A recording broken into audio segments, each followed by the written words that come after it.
चंपा चूल्हे पे रोटी बना रही थी। पसीना पोंछते हुए, अरे चंपा, बड़ी धूप हो रही है। आज गेहूं की फसल तो ठीक लग रही है इस बार। तो चंपा हंसते, भगवान का शुक्र है, बस किसी की नजर ना लगे।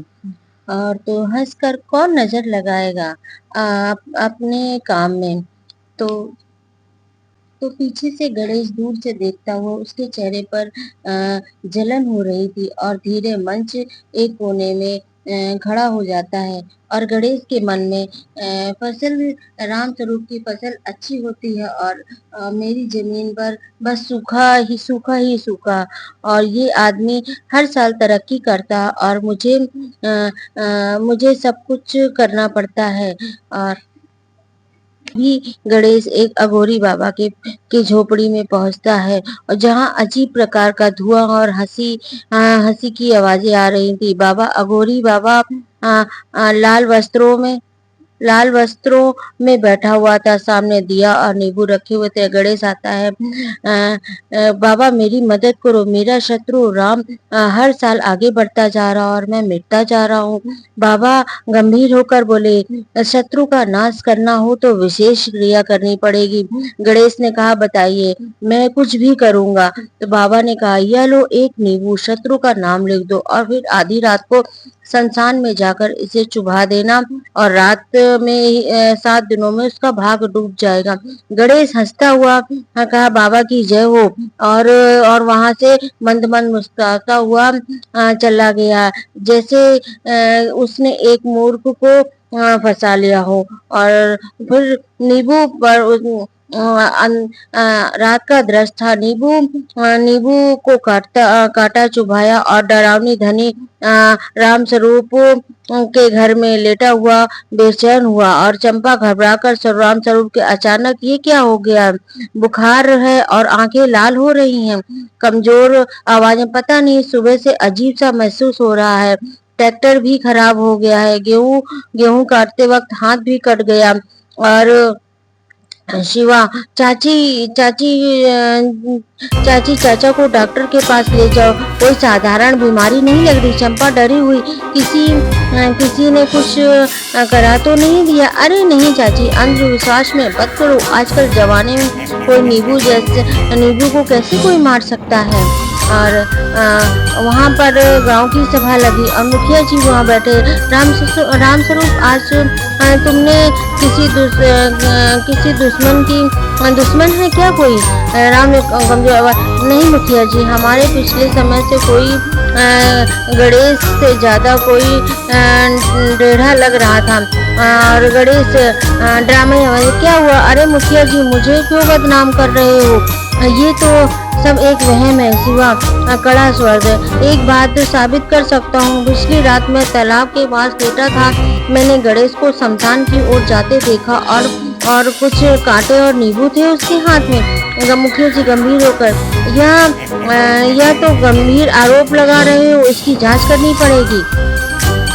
और बाबा अघोरी के वाले गांव शिवा के साथ छुप कर सब देख रहे थे। बाबा किसी को उपाय नहीं, वही उपाय बता रहे थे, जैसे मंत्र पढ़ा तो, ओम कालेश्वर नमः शत्रु विनाशाय निश्चय। ओम शिवा अचानक सामने आता, बंद करके ढोंग ढोंग करो बाबा, ये सब कुछ दिखावा है, आप लोग डर से बेचते हैं। बाबा हक्के बक्के, सच्ची बात है।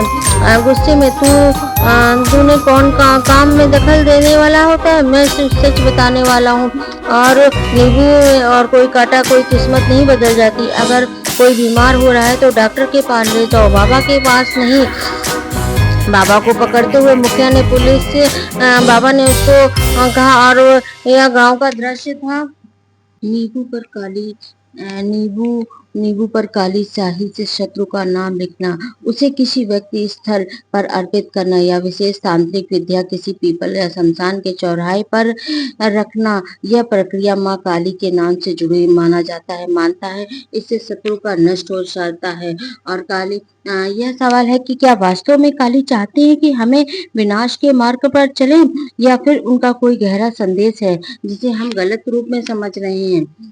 नींबू पर काली और तांत्रिक परंपरा। नींबू एक प्रतीक माना जाता है, शुद्धि और संरक्षण ऊर्जा दर्शाता है। काली स्याही विशेष तंत्र और अंधकार का प्रकाश के ऊपर जान मानी जाती है। इसे शत्रु में काली स्याही का नाम लिखकर इसका अर्थ होता है उस व्यक्ति को नकारात्मक शक्ति के रूप में चिन्ह करता है। न फिर नकारात्मकता की देवी काली के सामने इसे अर्पित कर देना ताकि वह उसका न्याय कर सके।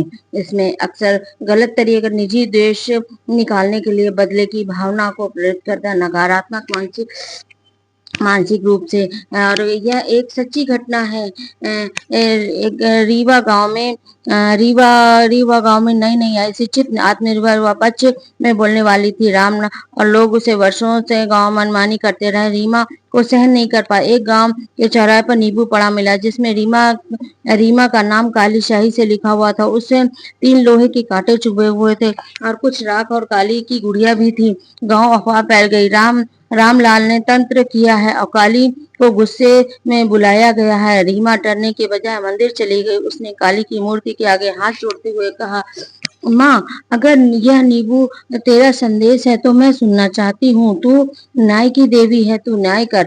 उसी में रीमा को सपना आया। काली प्रकट हुई और उसमें भयानक रूप में नहीं था बल्कि शांत और तेजस्वी रूप से मुस्कुरा रही थी। काली ने कहा, रीमा, यह एक नींबू तेरा नहीं, डर नहीं है। शत्रु का नाम लिखा है, लेकिन मैं किसी का विनाश नहीं करती, केवल अधर्म का अंत करती हूँ। तू न्याय के पथ पे चल रही है, तुझे नींबू से कोई नहीं रोक सकता। यह मेरा संदेश है। भय से नहीं, धर्म से लड़। तंत्र के अंदर है, तू बाहरी उपाय की जरूरत नहीं है। रीमा गांव वालों को बुलाकर पूरी बात बताई और यह तंत्र का असली आत्मिक शक्ति और आत्मविश्वास है और ना कि बदले का साधन। रामलाल को गांव से निकाल दिया गया और गांव की बेटियों को शिक्षा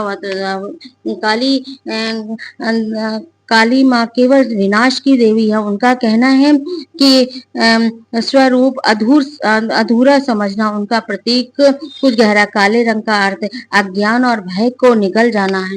अंधकार भय का रूप दिखाता है और उनका हृदय करुणा से भरा हुआ है। कपाल की माला और रक्त राक्षसी वृत्तियों को यह दर्शाते हैं। नींबू पर नाम लिखा, यह आत्मवचना अगर उद्देश्य निजी बदल सकता है। माँ काली चाहती हैं कि हम भीतर के शत्रु को पहचाने। क्रोध, लोभ, अंधकार, द्वेष, बाहरी व तांत्रिक विद्या करने वालों को अपने भीतरों में झांकना नहीं देना चाहिए।